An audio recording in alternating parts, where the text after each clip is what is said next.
የተሰራ ፎቅ የለም አዲስ የተሰራ ነገር የለም እዛ ያለውን ሀብት ተጠቅሞ ጭንቅላት ተጠቅሞ ከተማን መቀየር ሀገርን መቀየር እንደሚቻል ያረጋገጠ ሳይንስ ነው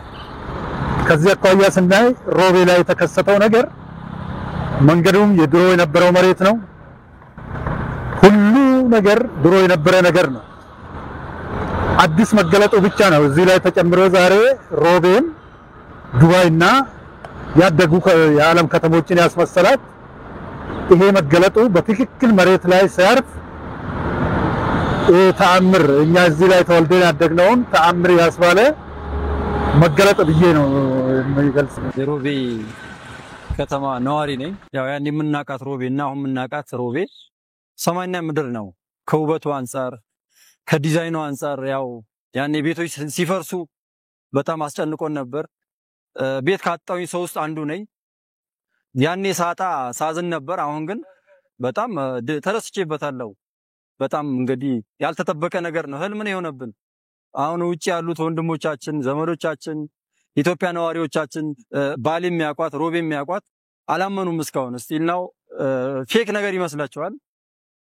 እርግጥ ነው ኖርማል ነው ሮቤና ስንላቸው ሁሉ አያምኑም ካሜራ አንስተን በቪዲዮ ያዩላ በቃ አላመኑንም መተው እስኪያዩልን ድረስ እንግዲህ እየጠበቅናቸው ነው ሮቤ በጣም ተስደስት ሮቤ ናት አሁን ተሞሸራለች ያን ያልተሞሸረችም አሁን አባት አግኝታለች አባት አጣ ነበር ዘንድሮ ነው ሮቤ በቃ ሮቤ መሆኗን እንግዲህ ያወቅነው ሮቤ ዱራኔኒ ወይ ተገና ዶቀፍ ገድምባያ እውነት ለመናገር ሮቤ ከተማ በከረምት ክርስቲያንም ይሁን መስኪን ለመሄድ በጣም አዳጋች ነበር ምክንያቱም ጭቃው በጣም ያስቸግራል በበጋ ደግሞ አዋራ ይነሳና ሰው የሚበላ ምግብ ላይ ራሱ አዋራው በጣም ያስቸግረን ነበር አሁን ግን ይሄ ኮሪደር ከተሰራ በኋላ በጣም ብዙ ለውጦችን አይተናል እንደምታውቁት እንግዲህ ይሄ ኮሪደር ከተማው ሲፈርስ ይሄን ይደርሳል ብሎ የገመተው ሰው አልነበረም ግማሹ በጣም ጥርጣሬ ነበረበት እንደ ልማዳችሁ እንደዚህ ዋሽታችሁን እንደዚህ አታርግምት ነበረው ከዛ በኋላ ግን ሁሉ ነገር አለፈና ይሄው አሁን ለፈጣሪ ይመስገን ከተማችን በዚህ ደረጃ ሆናለች ማንንም ሰው ከተማችን እንደዚህ ሆናል ብሎ የገመተው ሰው የለምና አሁን ለፈጣሪ ይመስገን ከተማችን በጣም ያማረ መስብ ይዛለች ከኮሪደሩ በፊት ያለው ሮቤ እንደምናቃት ያው ብዙ ክራውድ ነበረው እግረኛም የሚሄደው በአስፋልት ላይ ነው ሳይክሉም ሞተሩም ባጃጁም ጋሪውም የሚሄደው በአስፋልት ላይ ነው አሁን ግን ሁሉም ነገር ያው ስቴፑን ይዟል ሳይክሉም የራሱ ሳይክል መንገድ አለው እግረኛም የራሱ አለው ያ ብቻም ሳይሆን ግሪነር የሚባል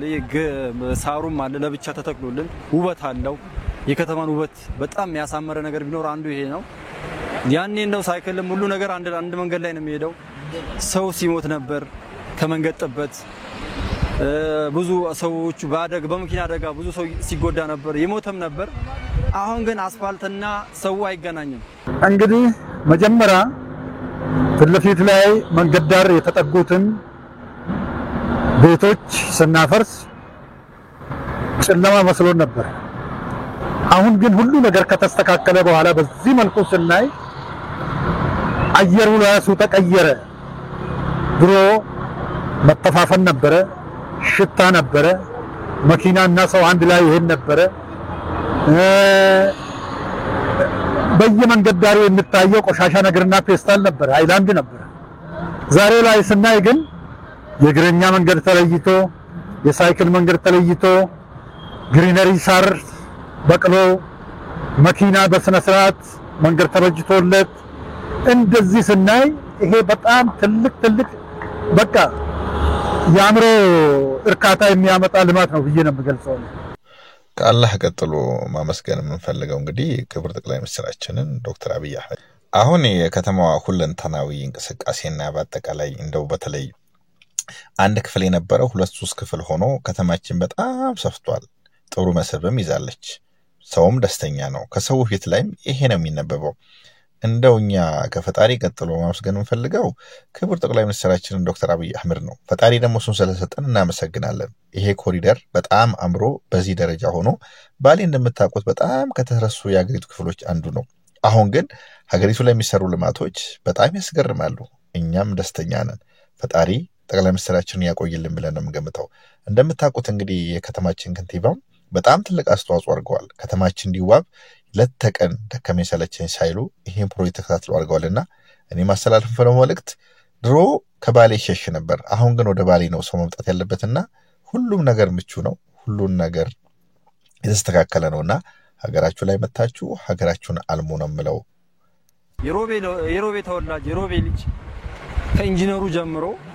ይሄን ከተማ የሰራው የሮቤ ልጅና የሮቤ ተወላጅ ነው፣ የሮቤ ነዋሪ ነው። ትልቅ ስራ አጥን ገፎልን ስራ ያጡት ሁሉ ስራ አግኝተው ቀን ማታ ሳይሉ ሲሰሩ የነበሩት የከተማ ልጆች ናቸው። ትልቅ ስራ ሰጥቶናል፣ አግኝተናል። በዚህ እንደወጣትም እንደ ከተማውም በጣም ደስ ብሎናል። በጣም እናመሰግነው ያው ከንቲባችንም ሰለቸኝ ደከመኝ ሳይል ከምሽቱ እስከ 4-5 ሰዓት እያየ ነበር፣ እዚህ ውስጥ እየሄደ ቼክ እያደረገ ነበር። ኢንጂነሩን በርትቶ አይገቡም፣ በቃ ናይት ኦቨርታይም ነው የሚሰሩት። ቀን ብቻ አይደለም፣ ዝናብ አይሉም፣ ፀሐይ አይሉም፣ አዋራ አይሉም። እንግዲህ ይሄ ነገር ሲጸዳ ቱቦ ውስጥ የቆሻሻ ውሃዎች ብዙ ነገር ነው ያለው። እሱን ሲያጸዱ እንኳን ይሄ ቆሻሻ ነው እኔን አይገባኝም ብሎ ከንቲባውም አልሸሸም፣ ኢንጂነሩም ስራውን ቢሆንም አልሸሸም። ከኛው ጋር ቆሞ አፈር ላይ አመዱ ላይ ቁጭ እያሉ እያዩ ከንቲባው ጭምር ባይኔ ያየሁት ነገር ነው። ይሄ ለማውራት የምፈልገው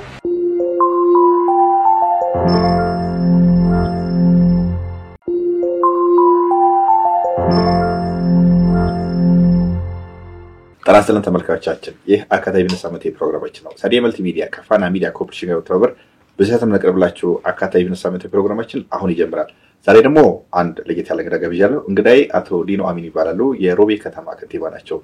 ክቡር ከንቲባ፣ በመጀመሪያ ውድ ጊዜውን ሰውተው እዚህ ስቱዲዮ ስለተገኙ በሰፊ ፋና ሚዲያ ኮርፖሬሽን ስም እጅግ የከበረ ምስጋና ያቀርባለሁ።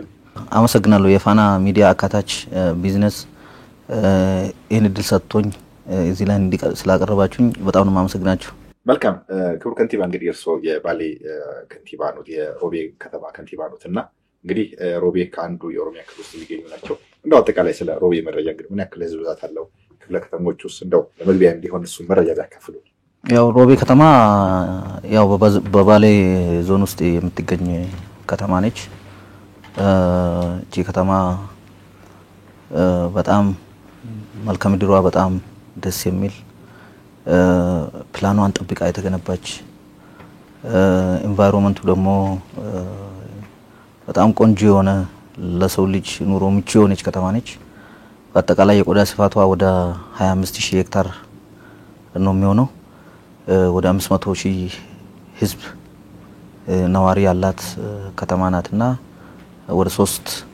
ክፍለ ከተማ ነው ያላት። እሱም ዜበላ፣ አዶሼና ጎባ ክፍለ ከተማ ይባላሉ። በጣም ደስ የምትል ከተማ፣ ለኑሮ ምቹ የሆነች ከተማ ነች። የአየር ንብረቱ ሁሉንም አመቺ የሆነ መልካም ምድር ያላት ከተማ ነች። መልካም። በተለይም እንግዲህ ባሌ የሚታወቀው እንዳጠቃላይ እንደ ዞኑ ይሄ የስንዴም ይሁን በሌሎች ምርቶች በጣም በተለይ ሀገሪቱ እንደው የስንዴ ቅርጫት ነው የሚባለው ባሌና የከተማው ግን አጠቃላይ ገቢና የንግድ እንቅስቃሴና ቢዝነስ ምን ይመስላል? እንደው በተወሰነ መልኩ ቢያነሱልን። ያው ባሌ ዞን የምታወቀው በስንዴ ነው። በስንዴ ብቻ ሳይሆን በተለያዩ ሰብሎች እዛ ይመረታሉ። ሲመረት ደግሞ በጥራት በብዛት የሚመረትበትና ለሀገርም ትልቅ ድርሻ የምትጫወት ዞን ነች እንደ ሀገርም እና ከዚህ አንፃር ስናየው ሮቤ ከተማ በጣም የንግድ ማዕከል ነች። ሁሉ ምርት እዛ ፋብሪካዎች ለምሳሌ ስንዴ ላይ ብዙ ፋብሪካዎች እዛ ተገንብተዋል። እነኚህ ፋብሪካዎች ደግሞ ስንዴውን ቫልዩ አድ አድርጎ ወደ ዱቄት፣ ወደ ብስኩት፣ ፓስታ፣ መካሮኒ የተለያዩ ከስንዴ የሚመረቱትን እንትኖች ይመርታሉ። እሱ ብቻ አይደለም፣ ከዛም ደግሞ ወደ ለሀገርም ለሀገርም ኤክስፖርት ለማድረግም ስንዴው በብዛት ስለሚመረት ያቀርባሉ ማለት ነው እንደ ሀገርም ስለዚህ እዛ የቢዝነስ ሁኔታው በጣም ጥሩ ነው ብዬ ማንሳት ይችላልው ሀብትም የሚፈራበት ቦታ ነው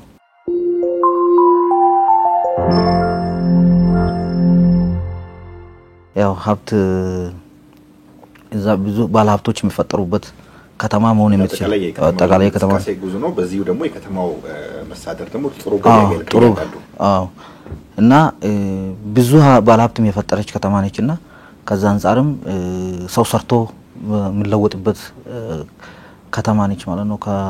እና ከዚህ አንፃር የመንግስት ገቢም ጥሩ ነው ብለን ማሰብ እንችላለን አሁን የንግድ ዝውውርም ብዙ የገንዘብ ትራንዛክሽንም ያለበት ከተማ የገንዘብ ትራንዛክሽን ብዙ ያለበት ከተማ ስለሆነ መንግስት የሚያገኘው ገቢም ጥሩ አሁን ያለው ሁኔታ ጥሩ እንቅስቃሴ ነው ያለው እና ጥሩ እየሰበሰብን ያለ ነው መልካም በተለይም ዋና ራስ ጉዳያችን ዛሬ የቢዝነስ እንቅስቃሴና የከተሞች ሁኔታ ነው በዛው ውስጥ ደግሞ የባሌ ሮቤ ከተማ መርጠናልና በዊያው ላይ እንዳሉት ከ500,000 በላይ ህብረተሰብን ያቀፈ በሶስት ክፍለ ከተማ የተዋቀረና ከፍተኛ የሆነ የንግድ እንቅስቃሴ ያለበትና በተለይም እንደ ሀገሪቱ ባለም ይታወሰው እንግዲህ የዳቦ ቅርጫት የሚባለው ስንዴው በሁሉም አቅጣጫ ከዛ ነው ሄደውና በዛው ውስጥ ደግሞ ተጓዳኝ በሆኑ የንግድ እንቅስቃሴዎች ከተማ ይታወቃልና ከዚህ ባርሶ ባለኝ መረጃ መሰረት ልክ የባሌ ኮሪደር ልማት ሊጀመር ሲል ነው ከሌላ አካባቢ ወደዚህ መጡትና በተለይ በእርሶ አመራርነት በዋነኝነት ኮሪደሩ እርሶ ነው አስጀምረው ያስጨረሱትና የሮቤ ከተማ ከኮሪደር በፊትና ከኮሪደር በኋላ ገጽታው ምን ይመስላል ከንቲባ ያው እንደምታወቀው ይሄ ኢኒሺዬቲቭ በክቡር ሎሬት ዶክተር አብይ አህመድ ጠቅላይ ሚኒስትራችን ነው ኢኒሺዬቲቭን ያመጡት በፊት እንደምታወቀው እንደ ሀገርም የተለያዩ በመሆራን የተለያዩ ጽናጻዊ ጽሁፎች ሊጻፉ ይችላሉ በዚህ ሀገር ውስጥ በከተማ ላይ የመጣው ለውጥ እንብዛም የሌለ ነው ማለት እንችላለን እና አልነበረም ማለት እንችላለን ከተሞቻችን ያው እንደምታወቀው ጨለማ ነው ጨለማ ብቻ ሳይሆን ደግሞ የተለያዩ ቆሻሻ ለኑሮ የማይመች ቆሻሻ የሚበዛው ቆሻሻ ብቻ ሳይሆን ደግሞ ስርዓት ያው የኑሮ አናኗር ዘዴ ራሱ በጣም የተረበሸ ከተሞች ነው ያለን ከዛ አንፃር በዚህ ሀገር አንደኛ ደግሞ ያው እንደምታውቀው ከተማ የአንድ ነገር ስልጣኔ የአንድ ነገር እድገት የአንድ ነገር እድገት የሚገልጽ ነው ስለዚህ እንደ ዓለም አቀፍም ስናየው አንድ ሀገር ህዝቡ ሰልጥኗል የሚባለው ካላት ከህዝብ ብዛት ስንት ፐርሰንት ነው ከተማ የሚኖረው ወደ ከተሜነት የተቀየረው የሚለው ነገር ያው እንደ አንድ እንትን ነው የምታየውና ከዛ አንፃር ስናየው በእኛ ሀገር የነበረው በአጠቃላይ የከተማ እድገት የሚባለው ያን ያህል ትርጉም ያለው አልነበረም ከክቡር ጠቅላይ ሚኒስትራችን ኢኒሺዬቲቭ ከጀመሩ በኋላ ነው እንደ ሀገርም የከተማ ለውጥ ከተማ ምን እንደሆነ የከተማ አመራር ብቻ ሳይሆን ከተማ የሚለው ራሱ ትርጉሙ ዲፊኒሽኑ ምንድነው የሚለው ነገር ሰው መረዳት የጀመረው ማለት ነው እና አሁን ከዚህ አንፃር እኛም ኢኒሺዬቲቭ በክልሉም እንደዛው ኢኒሺዬቲቭ ወርታች ወርዶ ያለ ኢኒሺዬቲቭ ደግሞ ስራ ላይ እንዲውል ለማድረግ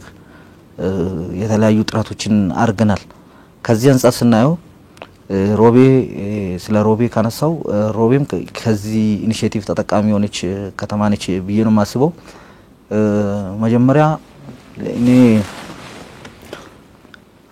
ሮቤ እንደመጣው ከተማው ያው ፕላኑን የማስከበር ስራ ላይ ነው የነበረ ከዚህ አንፃር መንገድ ዳር የተገነቡ ቤቶች ከፕላን ውጪ የሆኑትን ከፕላን ውጪ መሆን ብቻ ሳይሆን የፕላን ከተማ ማለት አንዱ ደግሞ ከተማ የሚያስብለው ፕላኑ ተጠብቆ ከተሰራ ብቻ ነው አለበለዚያ ከተማ ነው ማለት እንደ አንድ መስፈርት ፕላን የሌላት ከተማ ነች አትባልም ከባድ ነው ከዚህ አንፃር ስናየው ሮቤ በእርግጥ ስፔሻሊ ትልቁ መንገድ ላይ ያለው መንገድ ዳር ምናምን ነው የተገነቡትና በብዛት ኦልሞስት እኔ መጥቼ ሳየው በጣም ያው ማህበረሰቡን ጋር ተዋይቶ ማህበረሰቡም ኢኒሺዬቲቭን በተንብ ተቀብሎ ከተቀበለ በኋላ ደግሞ በራሱ ያለምንም ጫና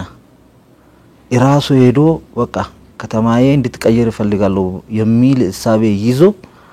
አፍርሶ 16 ሜትር ወደ ኋላ ተጠገብቶ ቤቱ መገንባት ችሏል ማለት ነው። እና እኔ ሳየው መጀመሪያ ላይ ያው እንደዛው የፈረሰ ከተማ ነው ያገኘሁት ማለት ነው። እና ይገርማል በዛን ጊዜ እኔም ያው ከሌላ ከተማ እዛ ስለሄድኩኝ እኔ የነበርኩበት ከተማ ሳየውና ሮቤን ሳነጻጽረው በጣም ነው የፈረሰው ማለት ነው የሮቤ። ይሄ እዚህ ውስጥ ደግሞ ምንድነው ያየሁት የህዝብን ቁርጠኝነት ነው ያየሁት። የሮቤ ህዝብ ልማትን ለማግኘት አሰብስፎ እንደዛ ተነስቶ ለልማት ሲባል ያን ያህል ቤቶቹን አፍርሶ መልሶ ለመገንባት ደግሞ ጊዜ አልወሰደበትም። በጣም ነው የገነቡት፣ አሳምሮ ነው የገነቡት። በዚህ አጋጣሚ ያው ህዝቡን በጣም አመስገን ይፈልጋለሁ። ከዚህ አንፃር ሳየው በጣም ያው የህዝቡን ተሳትፎና ቁርጠኝነትን ሳየው በጣም ደስታና ወኔ ይሰማኛል ማለት ነው። መልካም አጠቃላይ የሮቤ ኮሪደር አሁን ግንባታው ተጠናቆ ነው ያለውና እርሶ ነው እንግዲህ አስፈርሰው ማህበረሰቡ ደግሞ ለልማት ባለው ቁርጠኝነት ምናልባት 16 ሜትር ወደፊት የገባውን ወደ ኋላ አርጎ በስታንዳርዱ መሰረት የመጀመሪያው ፕላን ላይ ነቅቶ ነው ቅድም እንዳሉት የአንድ ከተማ መሰረቱ ፕላን ነውና ሰው ከፕላን ውጪ ወጥቶ ነበር ሲያራ የነበረው ወደ ፕላን ያን ነገር መልሶና እንደው ከመገንባት በፊትና ከገንባት በኋላ ያለችው ሮቤ ገጽታ ምን ይመስላል ከንቲባ? ትልቁ ያው ቅድም እንዳነሳውት ህዝቡን የራሱ ሚና ተወጥቷል። ቀጥሎ የመንግስትና የአካባቢው የከተማ መስተዳደር ግዴታ ነው ያለውና እሱ ያፈረሱትን መልሶ መገንባት የኛ ድርሻ ነበር መሆን የነበረበት ማህበረሰቡ በራሱ ከዛ እኛም ተነስ ያው በተቀናጀ ሁኔታ ጥናት ተደርጎ ዳታ ተለቅሞ ዲዛይኑ ተሰርቶ ዲዛይኑ መሰራት ብቻ ሳይሆን ኮሚቴው ዲዛይኑን ሰርቶ ካቀረበ በኋላ ተገምግሞ ያለውን ክፍተትም አስተካክለን በፍጥነት ነው ወደ ስራ የገባ ነው። ከዛ አንፃር ወደ ስራ ከገባን በኋላ ያው ብዙ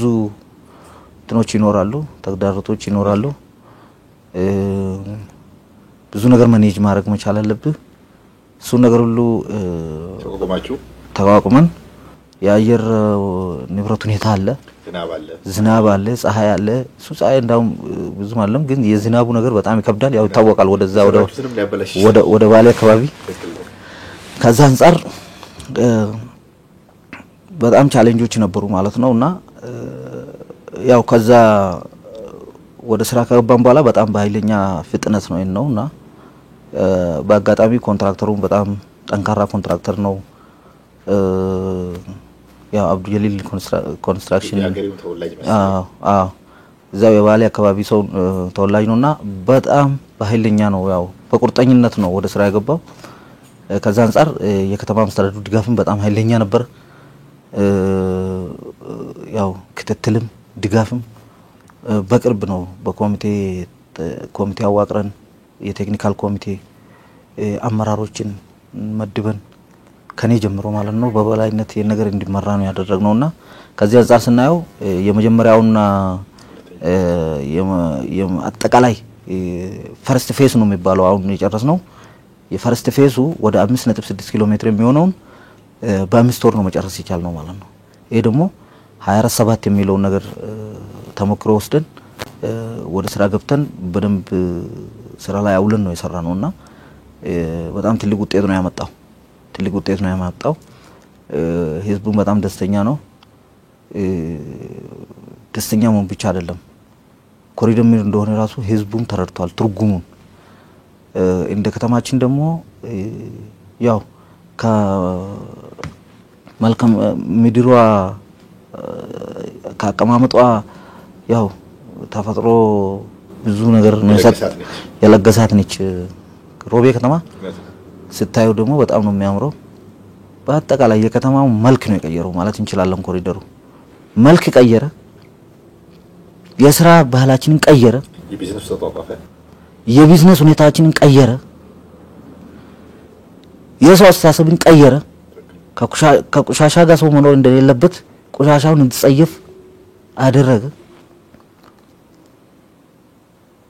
ሰው እሱ ብቻ አይደለም ሰው ከቤት ወጥቶ ልጆቹን ይዞ እረፍት ማድረግ እንዲችል እንደ መዝናኛም ጭምር ባህልን የመዝናኛ ባህላችንን ቀይሯል ማለት ነው ወጣቶች የማይሆን ቦታ እንዳይውሉ ጊዜያቸውን በማይሆን ነገር እንዳያጠፉ ሰርቶ ከሰሩ በኋላ ደግሞ ከተማ ባቡ እንዲዝናኑ ማድረግ ይችላል ማለት ነው ስለዚህ ኮሪደር ለከተማ ህዝብ ለከተማ ነዋሪ ሁሉም ነገር ነው ማለት እንችላለን እና ክቡር ጠቅላይ ሚኒስትራችን የህዝብ ፍላጎትን የህዝብ ኑሮን የከተማ ኑሮ ምን አይነት እንደሆነ አስቀድሞ አይቶ ይሄንን ኢኒሺዬቲቭ በማምጣታቸው ሐሳቡን በማፍለቃቸው በጣም በእውነት ትልቅ መስገና ይገባቸዋል እኔም በጣም ነው የማመሰግነው እንደ ህዝብ ያው ህዝቡ ወኪል ነው ማለት እና በአጠቃላይ የሮቤን ብቻ ሳይሆን ሀገሩ ላይ የሚሰሩት ሀገሩን ነው ኢትዮጵያን የሚባል ሀገር ነው ያን መጥፎ አስተሳሰብ ለኢትዮጵያ መጥፎ አስተሳሰብ ነው የነበራቸው ይታወቃል ቀድሞ የነበሩት እንትኖች በዓለም አቀፍ ደረጃም እይታቸው ኢትዮጵያ ሲባል ፖቨርቲ ላይ ነው ደሃ መሆናችን ነው ዲክሽነሪ ላይ ሁሉ ብራንድ እስከመሆን ያ ብራንድ እስከመሆንና እንደ ኤግዛምፕል የምትቀመጥ ሀገር ነበረች ያው እኛም ስንማር እንደዛ ነው ይሄንን ታሪክ ነው የቀየሩት እና ጀግና መሪ ናቸው ለሀገርም ባለውለታ ናቸው እሳቸው ብዙ ኢኒሺዬቲቮችን አምጥቷል የከተማ ህዝብ ደግሞ በጣም ከዚህ ኢኒሺዬቲቭ ተጠቃሚ ሆኗል ደሃ የሚለው አስተሳሰብ ራሱ ከአይምሮም እንዴ ሀገራችን እንደዚህ ማማር ከቻለች ለምን ሰው ይሰደዳል አዎ ለምን ደሃ ይባላል ደሃ የሚባለው እኮ መስራት ባለመቻል ብቻ አይደለም አስተሳሰብም ጭምር ነው አስተሳሰብ መቀበል ራሱ ዳን ብላ አስተሳሰቡን መውሰድ ራሱ ደሃ መሆኑን ያሳያል ማለት ነው